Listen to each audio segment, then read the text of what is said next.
tatandaan, wag po kayong kumpara ng sarili ninyo. Katulad po ng na-share ko na sa inyo one time na ang alam ko na kwentuhan ko nito sila Ate Ella, sila Kuya Ahmad nung nakaraan, no? Sinabi doon na i-compare mo yung sarili mo sa sarili mo. Ano po? Sino ba si Carl nung 2025? Ano na ba yung nagawa niya? At ano pa mo yung pwede niyang i-improve ngayong 2026? So, ganun ka rin. Ano na ba si Jerlyn noon dati? At ano ba si Jerlyn ngayon? Ganun pa rin ba? O may babaguhin na? May aayusin? Di ba? So natin ikumpara yung ating mga sarili dun sa iba. Nang dahil lamang saan? Maling pag-iisip. Mga argue lang naman na bagay. Di ba? Or dahil lang may nagsabi-sabi lang. No?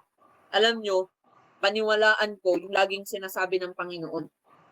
No? Before nga, nung nag-i-start pa lamang ako ng prophetic, meron ako na-encounter na ganyan eh. May word sa akin si Lord. Ang word ng Panginoon ay, basta may word sa akin si Lord na ganun eh. Alam nyo yung ending ng sinabi ko doon sa tao na yun, alam nyo sabi sa akin, alam mo Kuya Dave, marumi ka lang mag-isip. Alam mo, nag-stand ako, sabi ko, hindi ako marumi mag-isip. Ito yung totoong word na sinasabi ni Lord, na patago-tago ka. At the end of the day, ano po, napaamin siya ng spiritual father ko. At ganoon nga, patago-tago nga siya. Diba? Patago-tago, patakas-takas. Pero pretentious. Nakikipag-argue pa. Prophetic na nga yun eh. Diba? Kaya nga may mga pagkakataon na kapag hindi umaamin yung isang tao, simple lang lagi kong sinasabi. Sino sinungaling? Ikaw o ang Panginoon? Mamili ka na lang. Yung sagot mo, bala ka na. Diba? Sino sinungaling? Diba? Si Lord o ikaw? Diba? Kasi ito yung word ni Lord eh. Kasi may one time na nasampulan ako ng ganyan eh. Diba? Sabi ko na sa kanila, December. Matagal naman na to, years. Sabi ko sa kanya, ito yung dreams na ibinigay sa akin ng Panginoon. Merong mga last things na nagaganap sa buhay mo. At merong mga pangako sa iyo na ganito, ganyan, ganyan. Sabi niya, wala po, Pastor. Sabi ko, okay. Sabi ko, pero hindi ako naniniwalang wala. Kasi ito yung sinabi ni Lord. Ito yung pinangahawakan ko yung word ng Panginoon. I'm not double-minded. There is no battle in my mind. Hindi mo ako malilinlang dun sa word na sinabi ni Lord. Alam kong ito yon. Alam nyo, maya-maya, nagpaiwan. Kinausap ako. Sabi, sabi pala, Kuya Dave pala raw. Kuya Dave, sabi ko, bakit? May sasabihin ka ba? Sige, sabihin mo na. Alam ko naman na yung sasabihin mo na yun kanina pa eh. Sabi niya, tama po yung sinabi mo, Kuya Dave. Tama po yung sinabi mo, Kuya Dave. Ganito, ganyan, ganyan. Totoo po yung nangyayari na yan. At lahat po na sinabi mo kanina, tama po yun. Diba? Sabi ko niya, tama yun. Diba? Nililinlang mo pa ako eh. Ayun, nililinlang mo pa ako eh. Diba? Hindi naman ako nandito para i-judge ka. Nandito ako para matulungan ka sana. Pero nakadepende yun sa iyo. Kaya alam niyo mga kapatid, ang totoong spiritual father, hindi ka i-condemn. Ang totoong spiritual father, kahit gaano pa ka-grabe, kahit gaano pa kasama yung i-open mo sa kanya, kahit gaano pa yung ka-private, hindi ka i-condemn yan.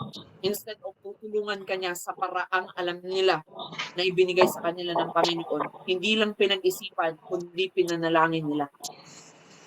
Nagigets po ninyo? Hallelujah, Jesus. Diba? Thank you, Lord. And last time, naalala ko nung nakapag-usap kami ni Kuya Ahmad nito nakaraan, and kasama ko si Ate Jerlyn, si Ate Ella, nakapag-usap kami ni Kuya Ahmad at masaya ang puso ko dahil nakausap ko na siya. Matagal ko na yung tinatarget, nakausapin. Pero nakita na grabe. Kung alam nyo lang, grabe kaya. Diba? Walang malaking tao. Alam nyo yun, iyak ang person. Walang malaking tao, iyak ang person ng araw na yun. Sabi ko, alam mo, masaya ako. Hindi dahil napaiyak kita or umiyak ka. Kahit na ang tawag ko sa iyo, the giant. Masaya ako kasi naging open ka. Kahit na mas matanda ka pang tingnan sa akin dahil sa grabe laki mo na hanggang balikat lang ako, isang kilik mo lang ako, di ba? Pero alam niyo yun, because you have a godly coach, mas na-direct ka instead of mapalayo ka. Yun yung totoo nun. Ano po, kaya piliin nyo yung godly coach. Huwag yung ungodly coach. Imagine yung broken-hearted ka, pinuntahan mo naman best friend mo na broken-hearted din, wala pang Panginoon. Ano namang sasabihin nun sa'yo? Tara besh, mag-inom na lang tayo. Tara besh, mag-emperador na lang tayo. Mag-vape ka na lang. Mag-sigarilyo na lang tayo. Baddest point na lang, men. Diba kasi bakit? Ungodly coach. Diba? O kaya naman, pinili mo naman yung ano din, 50-50 rin. Ano yung 50-50? Yung kalahating na kay Lord at kalahating nasa world. Ano po? Kaya nga lagi namin tinuturo sa inyo, wounds upward, knowledge downward. Pag wounds, ibig sabihin, pag yung mga pains, struggles, and so on, pataas ang punta. Lapitan nyo yung mga leader nyo. Kahit na parang feeling mo, ay, parang hindi ko to makakausap. Alam nyo, feeling mo lang yon. Lapitan mo, makakausap nyo ng matino. Diba? Alam nyo, kapag ka seryoso ang usapan, kaya kong makipagseryosohan. Diba? Ayaw ko lang talaga na lagi akong seryoso. At baka naman sabihin nyo, suplado ako. Diba? Kasi mayroon talaga akong attitude na ganyan before. Binago ko naman na. Kaya nga minsan sinasabi ni Kuya Yo, ibalik mo na kasi si Carl. Kasi si Carl, diba, matindi yun eh. Diba? Ganito kasi si Carl dati. Diba? Kaya sabi niya, ibalik mo na yung leader na Carl. Tingnan natin, nanginginig yung mga yan. Sabi ko, wag na. Nakakapagod din kumatungal. Leon pala yan.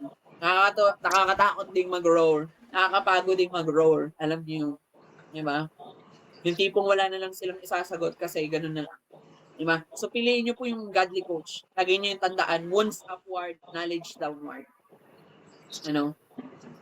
Diba? Kapag kayo po ay nasasaktan, may trouble, kailangan ng coach, upward, hindi pa baba. Diba? Alam niyo, daming Kristiyano kung kanino yung hindi, sa church kasi, close kasi kami ni Sis Dana, kaya kay Sis Dana na lang ako lalapit, ayaw mo na yung spiritual father natin. Kay Sis Dana na lang ako lalapit kasi siya, mabait kasi itong kausap, si pastor kasi tititigan ka pa. Mata sa mata, ngipin sa ngipin, ilong sa ilong, kayo nakakatakot, umimik, nawawala yung sasabihin ko. Kaya dito na lang ako kay Sis Dana. Diba? Nagigets po ninyo? Yun po yung yun po yung sinasabi ko sa inyo na maging maingat din po kayo sa lahat ng mga kakausapin po ninyo. Kasi kapag hindi godly yung coach na nakuha ninyo, wala na, finish kontra ka na. Deceptions na. Diba? Pansinin nyo. Kung may nanonood sa inyo ng Encantadia, diba? Sila ay may trouble kasi merong deception. Anong sinabi nila, Tera? Lalapit tayo sa ating mga ninuno. Sino ba yung ninuno? Ibig sabihin, mas may bihasa sa kanila. At sino po ba yung mga bihasa sa atin pagdating sa ministry work? Elders and pastors. At sabi noong kanilang kambaldiwa, anong sinabi doon? Tama ang iyong ginawa. Sapagkat may idea sila doon. Diba? Kaya tinulungan sila ng kanilang panalangin na kailangan gawin. At nataboy nila yung kanilang kaaway. At mas lalo silang lumakas. Kaya marami sa atin lalong nagda-damage kasi ang pinupuntahan natin downward. Pababa tayo. Diba? Lagi mong tandaan, hindi ka naman tinawag ni Lord paatras. Tinawag ka ng Lord pausad. Pa-forward, hindi naman backward. Kaya nga sabi ng Panginoon, tingin ka lang sa akin, Peter. Diba? Huwag ka nang tumingin sa likod. Diba? Imagine nyo, kaya marami sa ating nalulubog sa ating mga pinagdadaanan kasi ang tinitingnan natin, yung nasa likuran, yung nasa gilid, hindi tayo nakafocus kay Lord or kay Jesus.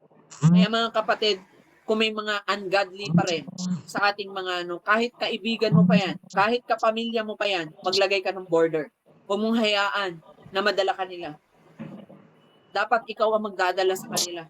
Alam niyo yung sinasabi ng spiritual father ko before. Lagi niyo yung pinapaalala, Dave, ganito lang yan.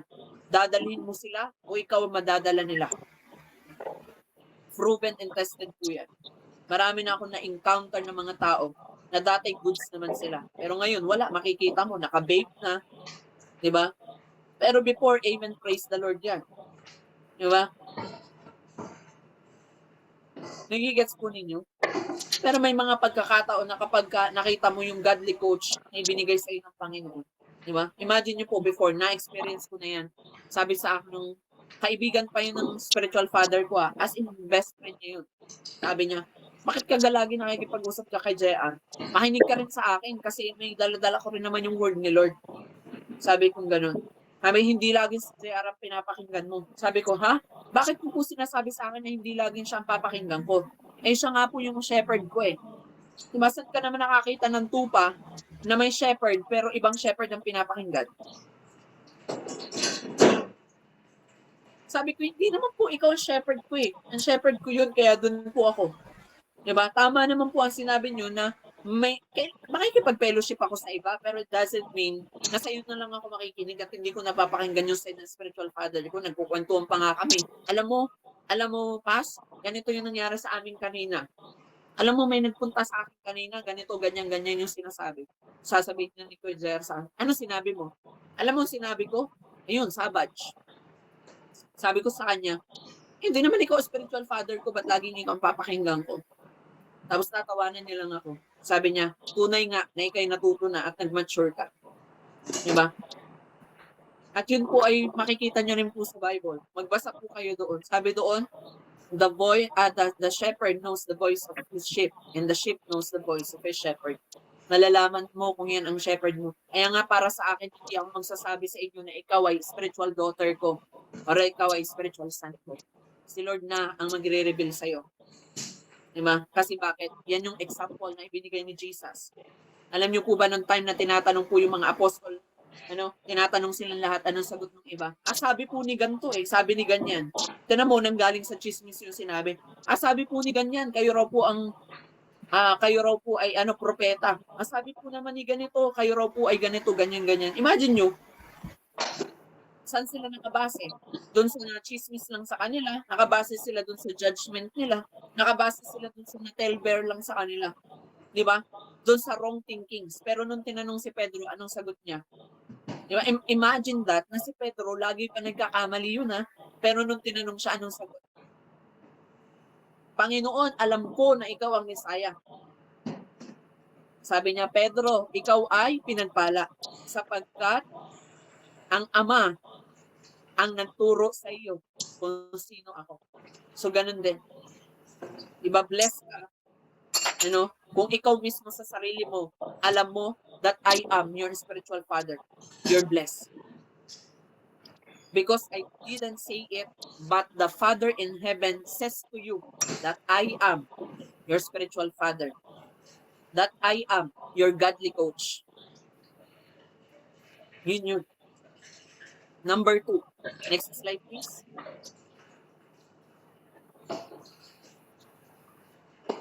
Ungodly perception. So kapag nalaman nyo na kasi kung sino yung godly coach ninyo, hindi na kayo magkakaroon ng mga ungodly perception. Naputol nyo na yung source Naputol nyo na yung mga chismis. Naputol nyo na yung mga judgmentalism. Naputol na yung mga argue, yung mga wrong thinkings, yung mga tale-bearings na yan. So wala nang ungodly perception. Yung perspective mo align na doon sa perspective, mission, calling, purpose na ibinigay ni Lord. Diba? Alam nyo, malaki ang problema ng mga tao na hindi nila alam yung purpose at calling nila. Ibig sabihin, hindi nila alam kung sino yung godly coach na inilagay ni Lord sa kanila. Kaya sabi diyan 2 Corinthians 10:17-18, but let the one who boast in the Lord. For it is not the one who commend himself who is approved. Imagine that, malinaw ang sinabi ni Lord. Hindi daw, sabi diyan, for it is not the one who commend himself who is approved. Kung sasabihin ko, totoo yan, ako yung spiritual father mo, di para ko na rin ikinomend yung sarili ko kahit hindi naman inapprove ni Lord. Kaya kapag may mga nakakausap ako na pinipilit nila akong tanungin anong nararamdaman mo, anak mo ba ako sa faith?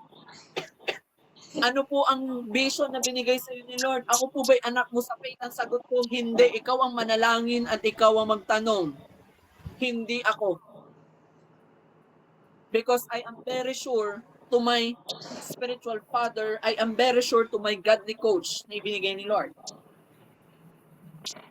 Di ba? Kung i-comment ko ang sarili ko at sa lahat na lang ng pupunta sa WTJR, sasabihin ko, alam nyo, ako ang spiritual father nyo eh. Wala nang iba. Kaya dapat magsabi kayo sa akin. Dapat i-respeto nyo ako. Dapat i-honor nyo ako. Sabi ng Lord dyan, sila pa yung hindi totoong in-approve ni Lord. Kaya ayaw ko naman na maging ganun, mga kapatid. Yung sasabihin ko, I am your spiritual father, pero hindi naman pala approve ni Lord. Kaya nga sabi ko, Lord, pinapaniwalaan ko pa rin yung sinabi ng Panginoon na ini-impress niya sa puso ko. Yung John chapter 6 verse 37 to 40, ang sabi doon, the Father will send who is for you. Nung nagsisimula pa lang ako ng WTJR, wala akong kakilala sa inyo. Pero ang Ama ang nagdala sa inyo sa WTJR. Yung iba sa inyo ay nanggaling sa church, nanggaling sa ibang mga churches na hindi ko kayo pinilit na umalis. Pero kusa kayong dinala ng Panginoon. Binigyan kayo ng conviction. Binigyan kayo ng right word in your hearts. And that's the reason why we are prospered today. Because it is yours to listen. Not me. Kasi ayaw ko na i-comment ko yung sarili ko kahit hindi naman sinabi ni Lord. Tapos anong gagawin ko? The Lord says to me in vision, the Lord says to me that this and that you are truly my spiritual son, spiritual daughter. Pero tingnan nyo mabuti yung sinabi niya, but the one whom the Lord commend. Kung kinukomend ako ng Panginoon sa inyo na ito ang puntahan mo, ito ang sabihan mo, ito ang lapitan mo, kasi siya yung makakatulong sa iyo. It is not me who commended to you, but it is the Lord who commend me to you. Nagigets po ninyo? Kaya nga po, until hanggang ngayon, hanggang ngayon, iniisip ko pa rin, Lord, grabe ka. Paano ko ba nakilala itong mga tao na ito? Paano ko ba nakilala to si Angela, Maris, Dana, Ella? Diba?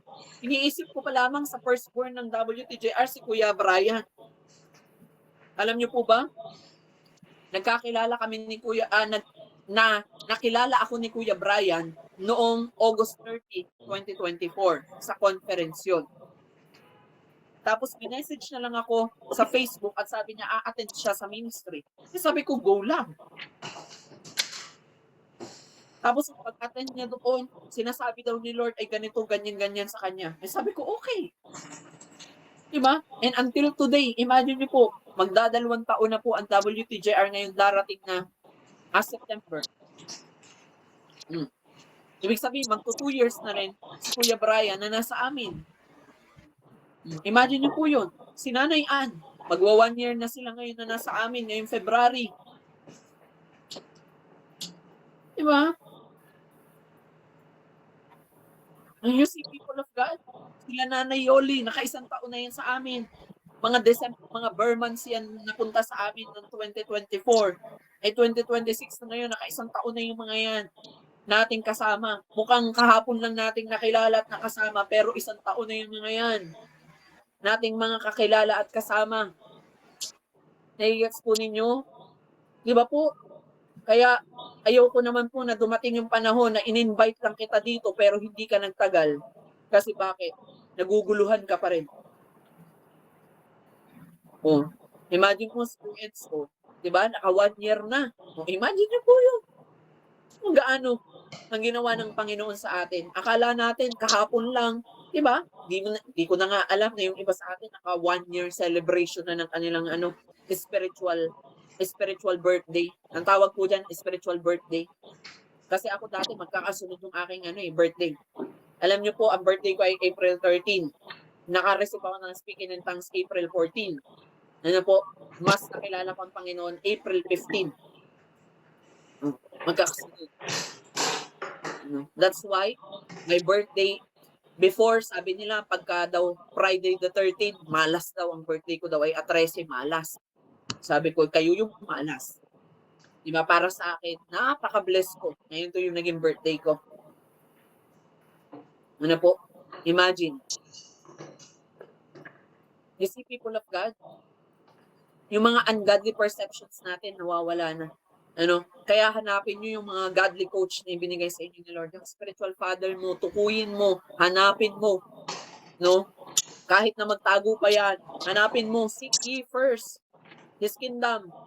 At hindi ka makakapasok ng kingdom nang hindi mo alam kung sino yung tatay mo sa kingdom. Di ba? Bakit kaya si Ate Angela ay umuwi sa Tansa?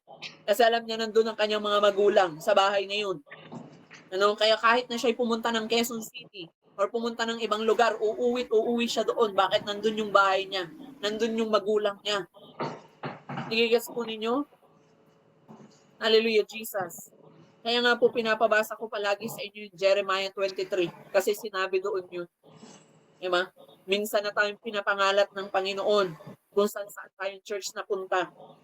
Bakit tayo nasaktan doon sa mga churches na yun? Bakit tayo na reject? Bakit tayo nasabihan ng hindi maganda?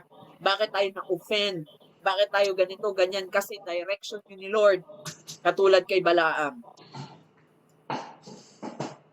Dinirect tayo ni Lord doon sa church na ini-enjoy mo ngayon kasi naranasan mo magkaroon ng family, naranasan mo magkaroon ng mga kapatid, naranasan mo magkaroon ng nanay, ng tatay. Imagine nyo sa dami ng nanay natin sa WTJR. Diba? 5 yata o 6. Imagine nyo, napaka-bless mo 6 nanay mo. Kalain mo yun. Diba? Tapos nagdadrama ka pa rin na wala nagmamahal sa'yo. Pakiyakap nga ho yan, mga nanay. Yung mahigpit na mahigpit hanggang di makahinga.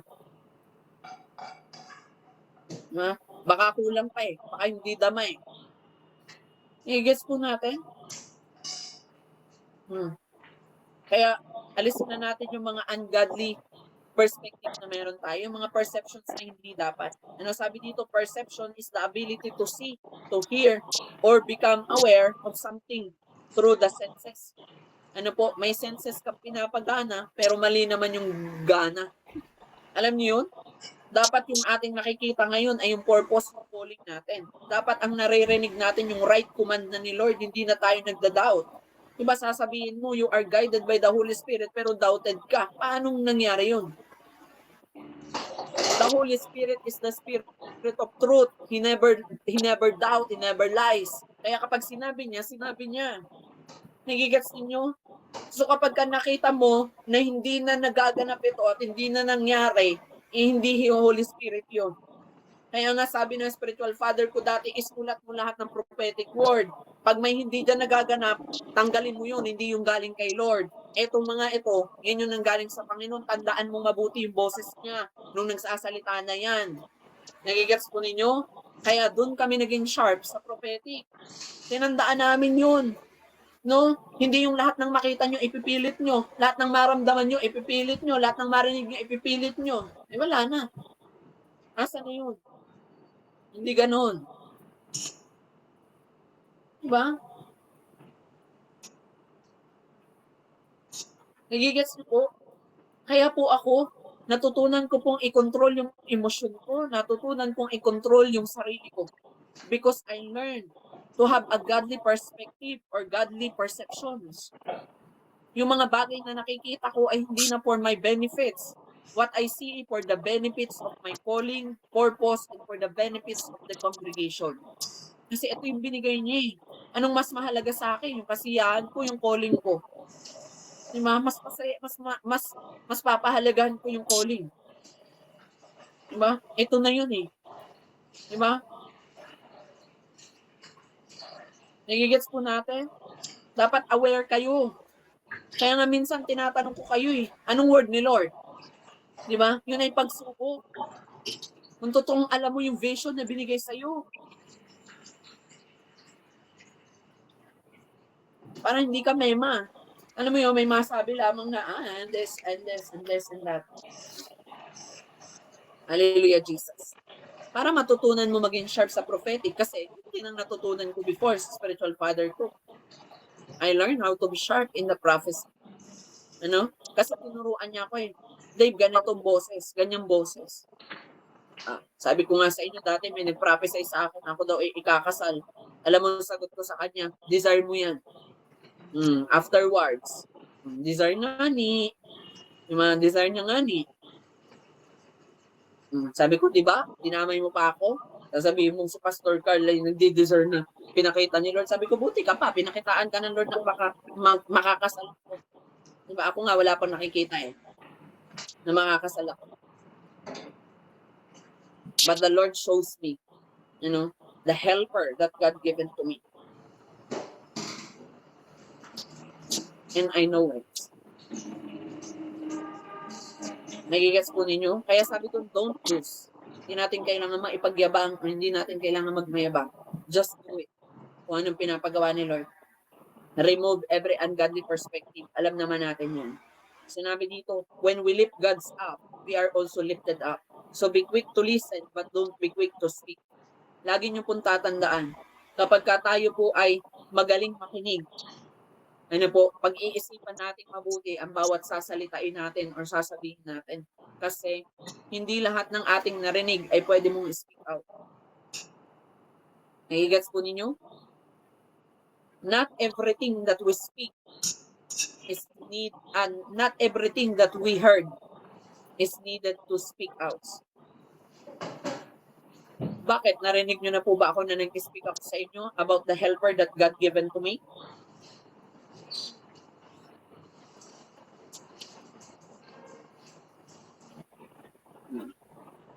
I knew it before I started WTJR. But you haven't heard it to me. Hindi nyo yung narinig sa akin. Alam ko na yun, WTJR, bago pa mag-start. The Lord chose me.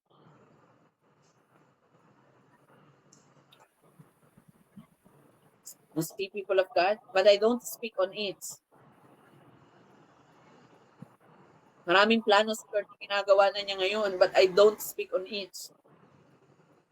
Yet I testify, ang dami kong kwento. Sabi nga ni Kuya Yo, paulit-ulit na, nakailang kabanata na daw yun.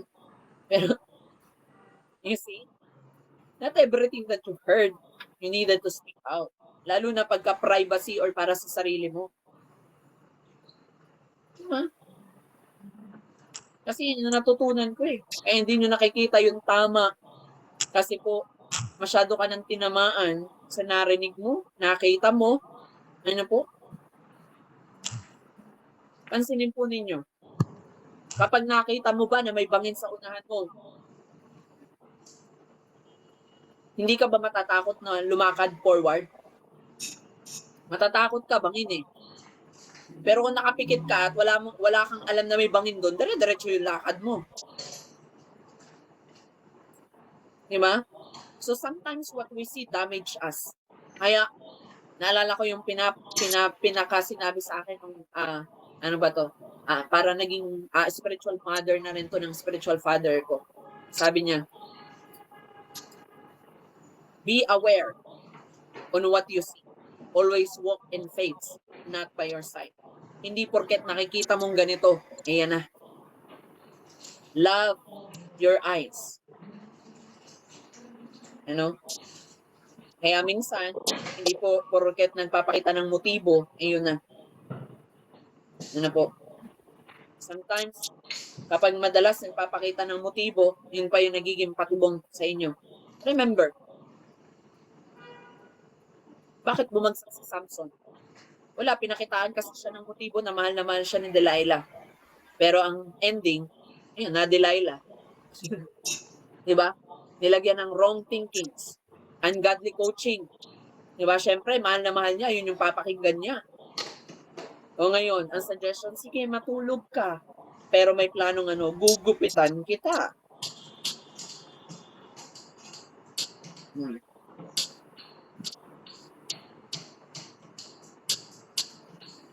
Now you see, people of God, si Joseph. Imagine yung may trap din sa kanya. Diba? Yung Reyna. Diba, ipinakita na yung buong katawan sa kanya. Ang ginawa ni Joseph, tumalon sa bintana. Nagtatakbo. Bakit? Na-realize niya. Dahil meron siyang godly coach before. Yung knowledge na tinuro nung kanyang ama nung siya ay nandun pa sa bahay nila. Sabi niya, hindi ito tama. Ito'y labag sa Panginoon at labag sa kautusan ng aking hari na pinaglilingkuran. Hindi ito tama. Talon sa bintana. Takbo. Run. Pero tinan nyo, kahit na siya'y nakulong, pero anong ginawa ng Panginoon? May purpose yung pagkakakulong niya. Doon na open yung gift niya. And then afterwards, yung nag-soar high na yung kanyang buhay. I-gets po ninyo? Nung ako po nag-i-start palaban ng WTJR, gusto ko nang paniwalaan yung sinasabi nila eh. Hindi ako magaling na leader. Diba? Gusto ko nang paniwalaan yung mga thoughts na binabato sa akin ng demonyo eh. Na ako na yung pinakamahirap na pastor sa balat ng lupa. Na wala akong alam, hindi ako magaling na leader. Bakit ganito yung naranasan ko? Wala akong magandang ginawa, and so on and so forth. Pero alam nyo, nung binigyan ako ng word ni Lord, narinig ko yung word ng Panginoon, focus to me, and focus to walking the Jesus road, and I will make you fruitful. Pinanghawakan ko yon. Hindi ko pinagsabi kahit kanino yon. Pinanghawakan ko lang muna. Ina-advise ko lang sila, hindi, ito sinabi ni Lord, gagawin niyang fruitful ang WTJR. O, lakad kami. Diba? Minsan, hindi naman nila ako tinatanong, pero ako, tinatanong ko yung sarili ko pag uwi namin kasi sasakit na ng mga binti ko at ng mga bukong-bukong ng paa ko. Sabi ko, Lord, fruitfulness pa ba? Parang pahirap to lalo, Lord. Pero yung pala yung mag-aayos ng perspective ko. Ano, sa halip na isipin ko nakakaawa naman kami, alam nyo, every time na naglalakad kami, masaya kami, sisigawan pa nga kami. Alam nyo, sinasabi namin, darating ang panahon, hindi kami mag-jeep, magkukotse kami. Darating ang panahon, hindi lang kami uupa ng church, kami magkakaroon ng sariling building, ng sariling lupa. Tapos magtatawanan kami. Nakita namin, wala kami makain pagdating sa church. Anong gagawin namin? Hindi, Lord! Fasting kami ngayon. Diba? Pag wala makain, fasting. Pag meron, kain. Diba? Feast tayo ngayon. May pagkain. Pag wala, fasting muna lahat. Pag uwi na tayo kumain. Wala tayong pambili eh. Nakita nyo po? Diba? Yung perspective namin, inaayos namin. Nilalagay namin doon sa tama. Ano? Dati, naranasan ko na ang mga magulang ko, ang laging sinasabi, wala kaming gas, walang bigas, wala dito, wala dyan, wala. Sabi ko, anong meron? Tinitingnan ko lang ano yung meron kami. Lagi, Lord, salamat. Meron na kaming nahiram na speaker. Lord, alam namin, bibigyan mo kami ng sarili. Tinan nyo ngayon, may sarili ng speaker. May upgraded ng amplifier. Diba? Walang imposible sa Panginoon when you have a godly perspective. Kaya laging godly yung perspective natin, mga kapatid. Kapag nakikita mong hindi sumusunod yung mga bagay, yung nangyayari sa iyo ay hindi po naaayon dun sa nakita mo, makikita mo na yung misdirection doon. Nagigas po ninyo? Nakikita mo na yung right direction. Nagigas po ninyo? Mga kapatid, kaya linawan po natin ang ating mga mata. Always look in 360 degree.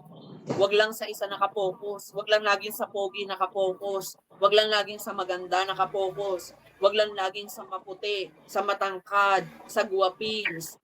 Huwag laging ganyan ang focus. Focus sa light ng Panginoon. Diba? Wala, ibang light naman yung tinitingnan mo. Sabi, focus to the heart of Christ, pero heart ng iba yung tinitingnan natin. Diba? Naririnig natin yung puso natin, pero hindi natin naririnig yung puso ni Lord towards sa kanyang mga people. Learn. Ano po? Number 3. Next slide, please.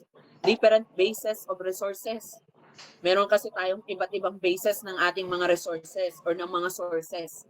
Different bases of sources. May una, nakalagay doon, biblical sources.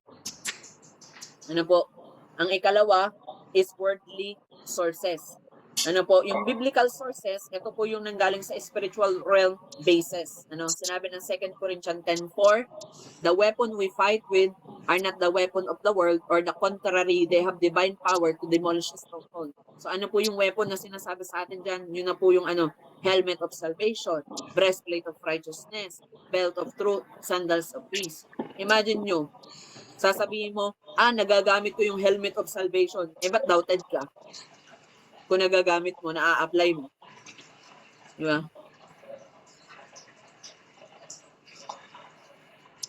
Nagigets po ninyo? Breastplate of righteousness. Pero yung puso mo, di ba? Right one na ang hanap natin.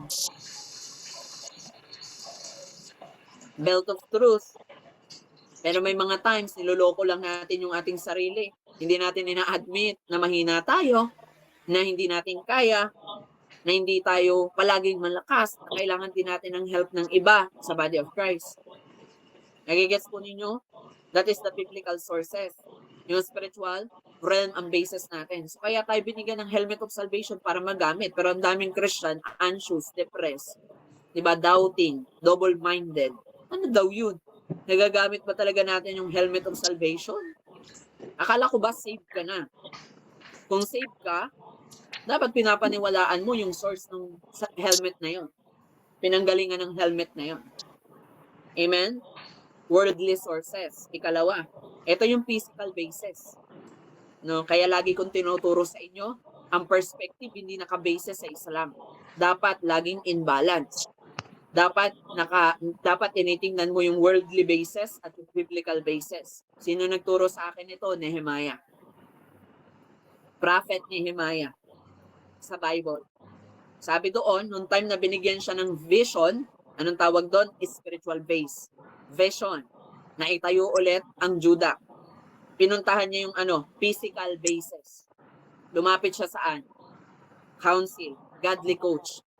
King, ito yung command ni Lord sa akin. Ano yung gagawin ko? Ano po? So, kaya makikita nyo po, alam nyo, mas lalong liliwanag or lilinaw yung inyong spiritual eye or liliwanag yung discernment ninyo kapag natutunan nyo itong itinuro ko ngayong gabing ito. Makikita nyo kasi, madali mo nang manonotice kung ang tao na yun naka-base sa spiritual or naka-base sa physical lang. Kaya nga may mga pagkakataon na alam yan nila Kuya Yo, sila yung madalas ko nakakausap eh. Sasabihin ko, alam mo may nag-chat sa akin ganito. Ito yung nakita ko sa chat niya. Legit yun. Imagine nyo before, nagkaroon ako ng encounter na ganyan. Galit na pala yung leader na yun sa akin. Nag-message siya doon sa GC namin ng mga leader. Pagkabasa ko pa lang, iba yung nakita ko at iba rin yung naramdaman ko. Sabi ko, hindi may mali dito. Pero alam mo, inilapit ko siya doon sa leader. Sabi ko, ano sa tingin mo yung ibig sabihin niya dito? Anong nakikita mo? Prophetic yun. Sabi niya, wala naman Kuya Dave. Okay naman. Siguro na misunderstood mo lang. Tinitigan ko mabuti, talagang hindi And after a minute lang nakita ko na yung pangalan ko doon, tinitira na ako sa OMGC.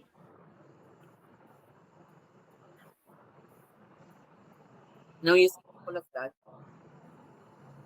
Doon mo makikita yung worldly at biblical basis. Kaya madali mo manonotice yung tao na may totoong paglingkod at may hindi totoong paglilingkod.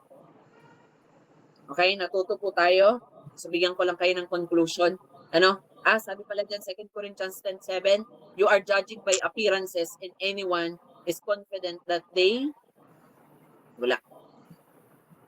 Hallelujah. That they belong to Christ. They should consider again that we belong to Christ just as much as they do. So sabi dito, you are judging by appearance. Ano po? So wag kayong magdepende sa observation nyo. Iba ang prophetic, iba ang discernment sa observation. Nagigets po ninyo? Bakit hindi naman tayo lagi nagkakasama-sama? Pero bakit na-speak ko yung mga dapat sabihin ni Lord sa inyo? Hindi ko naman na-observe yun. Diba? So yun yung prophetic. So sabi dito, conclusion. So we have a lot of battles, but we need to know that our sources of beliefs, teaching, and knowledge will affect the near future event in our life. So lagi niyo pong pag-ingatan yun. Yung source nung inyong paniniwala, yung turo, ano po, yung godly coach ninyo, yung tinuturo din nila, dapat ay maintindihan nyo mabuti. Okay? So natuto po kayo. So let us pray. Heavenly Father, I thank you, I glorify you. Lord, thank you for this moment that you have been given to us. Thank you, Lord, sa pagturo mo sa amin kung ano yung totoong dapat naming malaman upang hindi kami magapi or matalo ng aming mga isipan. Dalangin ko po, Panginoon, ang pagsama mo sa amin, ang pagkilos mo, ang pag-iingat mo sa bawat isa sa kanila. At sa gabi ito, Panginoon, nawa, Lord, na ma-testify nila at ma-set nila sa sarili nila, Panginoon, papalawakin mo ang kanilang isip at ang kanilang mga puso. Lord, kung meron pa mang mga wrong thinkings, I declare na ito'y winawaksi mo na sa pangalan ni Jesus. May mga argue makers, may mga tale-bearing, may mga old beliefs, may mga old tradition, may mga gossip, may mga judgment kaming naririnig at nalalaman, Panginoon. I speak right now that your Holy Spirit move through them and touch them and clear their mind and conscience today. In Jesus' name we pray. Amen and amen. So ayan, thank you Jesus. And thank you precious Holy Spirit. Ayan, so may magbibigay po ba ng